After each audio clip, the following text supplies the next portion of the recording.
राज्य कृषि प्रबंधन एवं प्रसार प्रशिक्षण संस्थान मशोबरा शिमला प्रस्तुत करता है।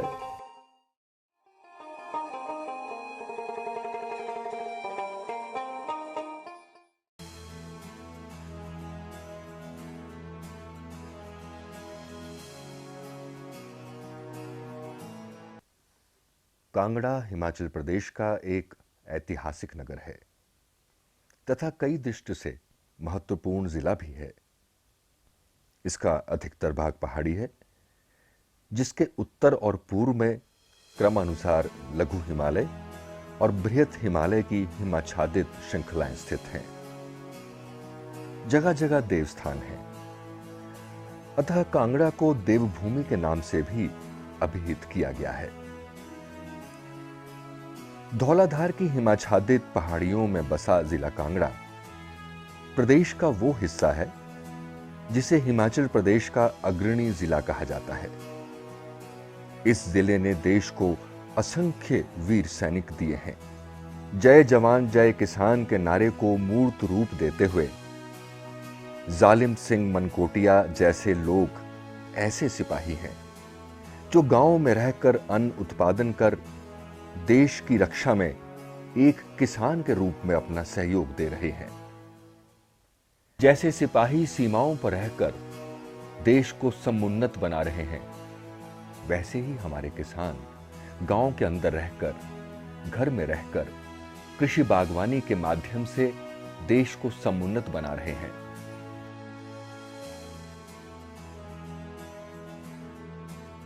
हमारे किसान हमारे अन्नदाता हैं, हमारे देश की रीढ़ की हड्डी हैं। महात्मा गांधी तो ये कहते थे कि मेरा भारत तो गांव में रहता है। अगर जालिम सिंह मनकोटिया के शुरुआती जीवन की बात करें तो परिवार का पालन पोषण करने के लिए और घर पर माकूल माहौल न होने के कारण उन्हें हिमाचल छोड़कर जम्मू कश्मीर जाना पड़ा। वहां ये फेरी लगाकर परिवार का पोषण करने लगे। 20 वर्ष तक यही संघर्ष चलता रहा। जम्मू कश्मीर के हालात खराब हुए तो जालिम सिंह मनकोटिया अपने गांव भड़ियारा आ गए। मेरा जो आज से पहले बचपन में था उसको मैं याद नहीं करना चाहता हूँ वैसे तो उसके बाद चलो परिवार मिला हमें प्रभु कृपा से, तो परिवार ने भी हमारा पूरा साथ दिया। 2 बेटियां एक बेटा है और घर वाले हैं। बड़ी बेटी की शादी कर दी है, बेटे की शादी कर थी और बस ऐसे ही ज़िंदगी में संघर्ष से ही काम चलता रहा। फेरी लगाकर परिवार का पालन पोषण करने वाला व्यक्ति गांव की जमीन के एक छोटे से टुकड़े पर सब्जियां उगाकर परिवार का खर्चा चलाने लगा। मगर बात बन नहीं रही थी। जमीन थोड़ी थी, पानी का अभाव था, जिस कारण सब्जी उत्पादन में मेहनत के मुताबिक सफलता हाथ नहीं लग रही थी। आज वक्त बदल गया है। आज सरकार और वैज्ञानिक पुरजोर कोशिश कर रहे हैं कि कृषि विकास की गति तेज हो।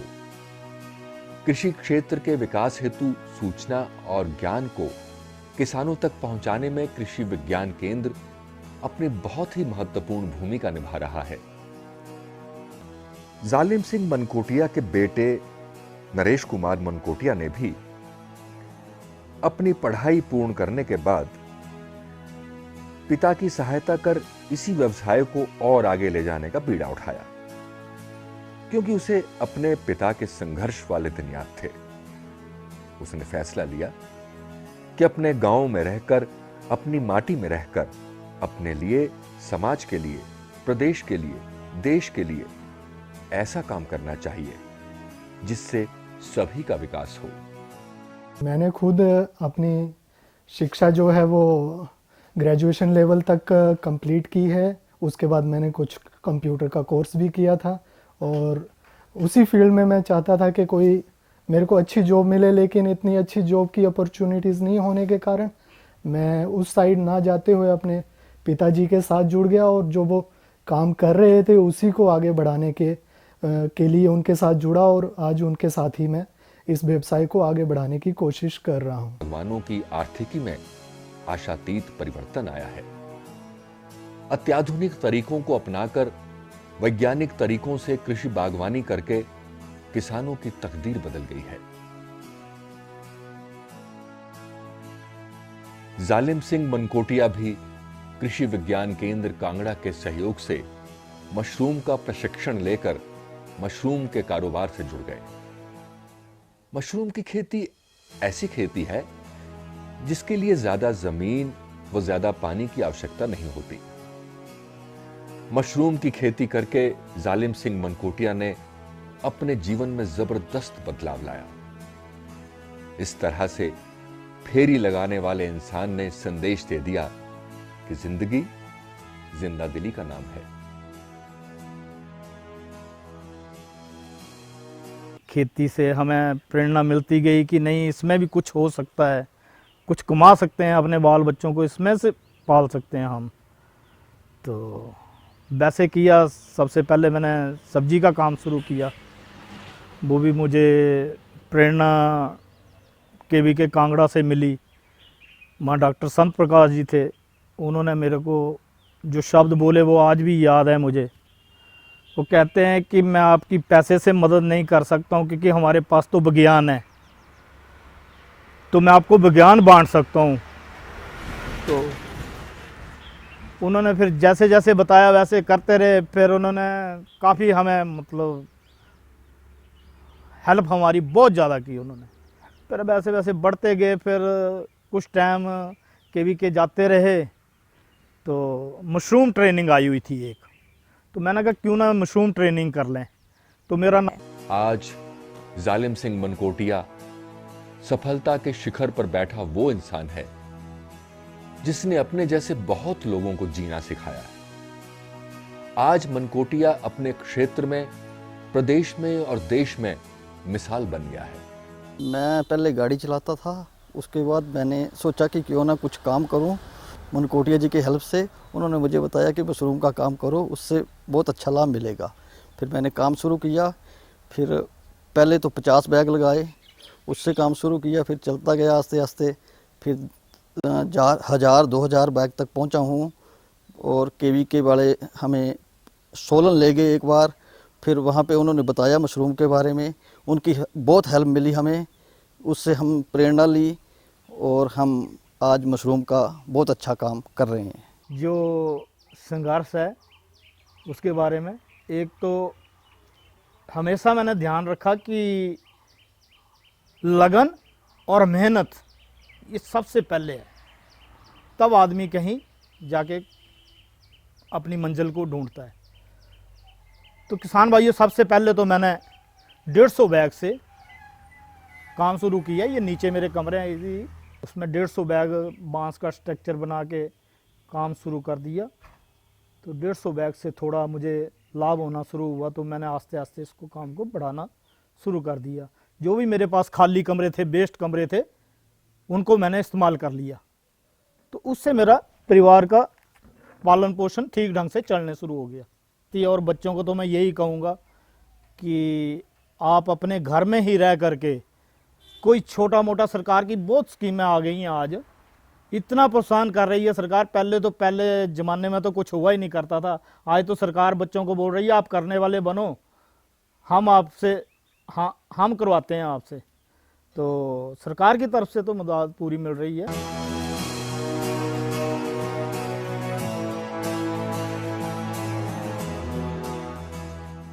सबसे पहले तो किसान भाइयों, हमें इधर कंपोस्ट की बहुत ज़्यादा समस्या आती रही।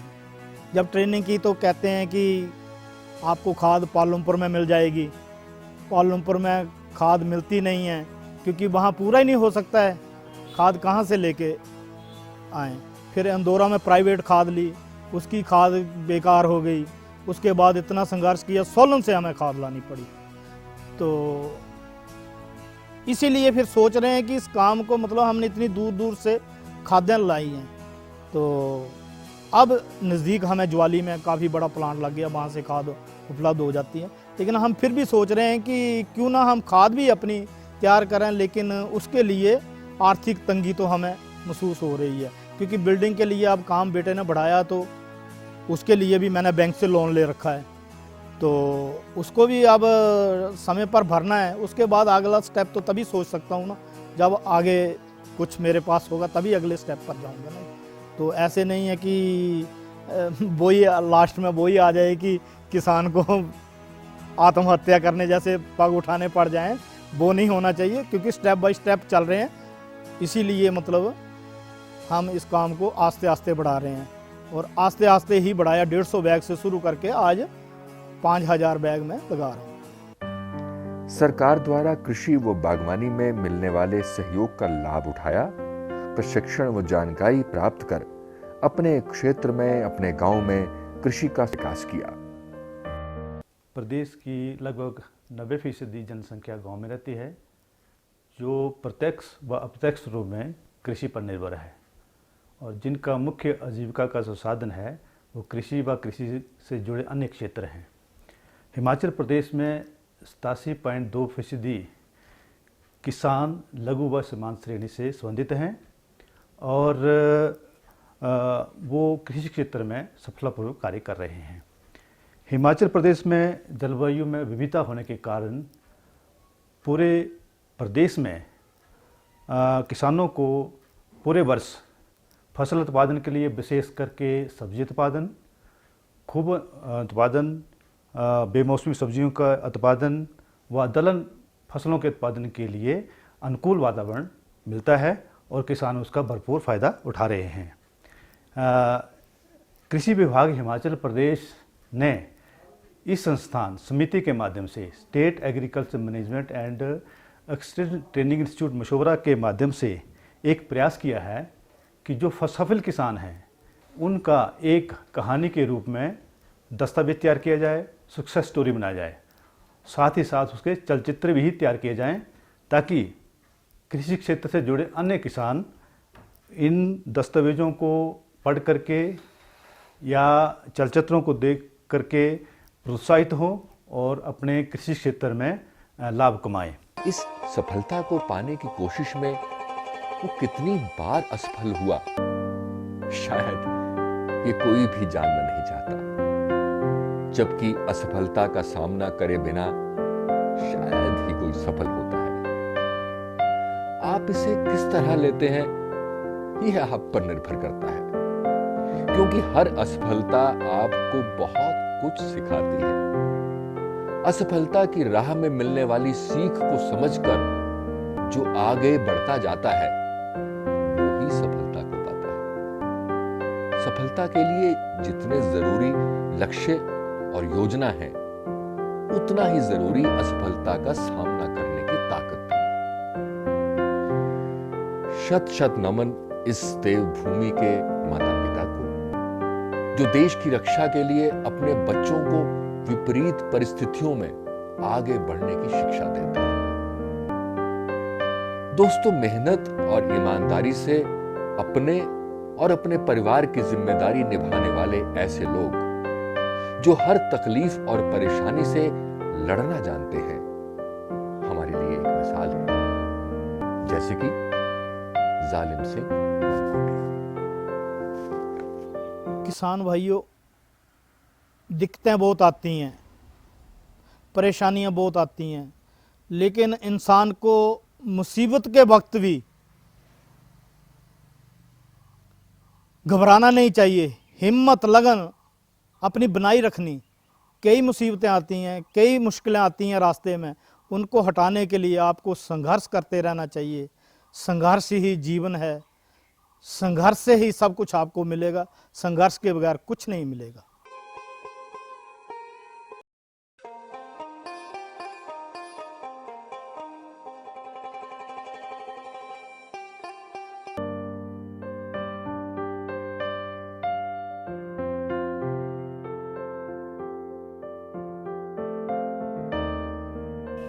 राज्य कृषि प्रबंधन